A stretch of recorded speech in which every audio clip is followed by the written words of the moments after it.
200-ലേറെ ചെറിയ ചെറിയ വെള്ളച്ചാട്ടങ്ങൾ, ആകാശം മുട്ടി നിൽക്കുന്ന മലനിരകൾ, താഴത്തോട്ട് ഇറങ്ങി വന്ന മേഘങ്ങൾ.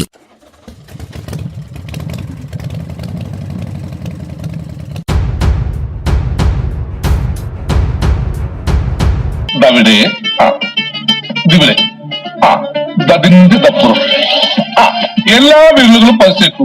യാത്ര ചെയ്യാനായിട്ട് ഇഷ്ടമില്ലാത്ത ആരുമില്ല. യാത്ര ചെയ്യാനായിട്ട് എല്ലാവർക്കും ഇഷ്ടമാണ്. പക്ഷെ ഇതിൽ ചിലർക്ക് യാത്ര ചെയ്യാനായിട്ട് ഇഷ്ടമുള്ള സ്ഥലങ്ങൾ എന്ന് പറയുന്നത് ഹിസ്റ്റോറിക്കൽ പ്ലേസസ് ആയിട്ടുള്ള താജ്മഹൽ, കുത്തബ് മിനാർ, ഹംപി ഇതുപോലുള്ള സ്ഥലങ്ങളൊക്കെ ആയിരിക്കും. ചിലർക്കാകട്ടെ ഷോപ്പിംഗ് മാളുകൾ, പാർക്കുകൾ അതുപോലുള്ള സ്ഥലങ്ങളായിരിക്കും. ഇതൊന്നുമല്ലാത്ത മൂന്നാമതൊരു കൂട്ടരുണ്ട്. അവർക്കിഷ്ടം പ്രകൃതി രമണീയമായ സ്ഥലങ്ങളാണ്. അങ്ങനെ പ്രകൃതി രമണീയമായ സ്ഥലങ്ങളെ സ്നേഹിക്കുന്ന ആളുകൾക്ക് വേണ്ടിയിട്ടുള്ളതാണ് ഈ വീഡിയോ. ഈ വീഡിയോയിലൂടെ ഞാൻ നിങ്ങളെ പരിചയപ്പെടുത്തുന്നത് ലോണവാല എന്ന അതിസുന്ദരമായിട്ടുള്ളൊരു സ്ഥലമാണ്. എവിടെയാണ് ഈ ലോണവാല?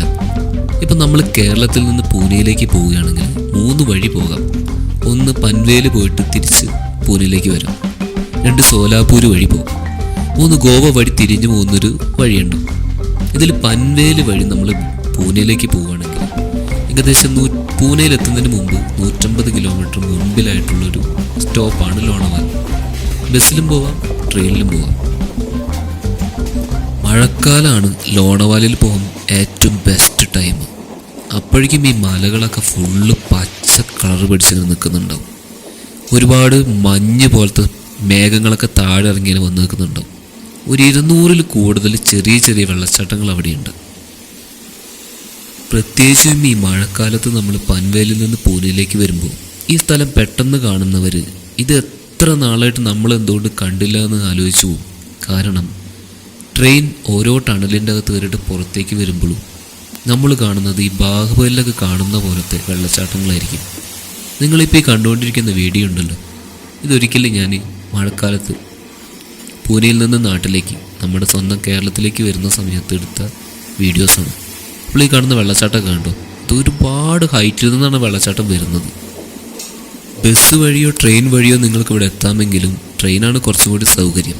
പിന്നെ അവിടെ ചെന്നിട്ടുണ്ടെങ്കിൽ താമസിക്കാനായിട്ട് ഓയോ റൂംസ് അടക്കമുള്ള എല്ലാവിധ സംവിധാനങ്ങളും അവിടെയുണ്ട്.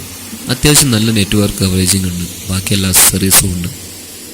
ചെറിയ ഗ്രൂപ്പായിട്ട് നമ്മൾ പോവുകയാണെന്നുണ്ടെങ്കിൽ ട്രക്കിങ്ങിനുള്ള സംവിധാനങ്ങൾ അവിടെയുണ്ട്.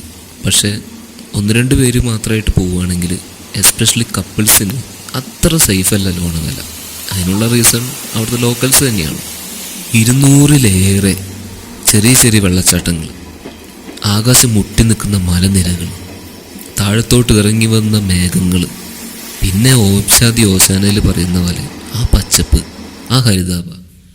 പ്രകൃതിയെ സ്നേഹിക്കുന്നവർക്ക് ഇതിൽ കൂടുതൽ എന്ത് വേണം? കൊറോണയൊക്കെ മാറിയിട്ട് നിങ്ങൾ ട്രിപ്പ് പ്ലാൻ ചെയ്യുമ്പോൾ എന്തായാലും ഈ ലോണവാലയെ കൂടി ഒന്ന് പോയി നോക്കാം. അത് കാണേണ്ട ഒരു കാഴ്ച തന്നെയാണ്.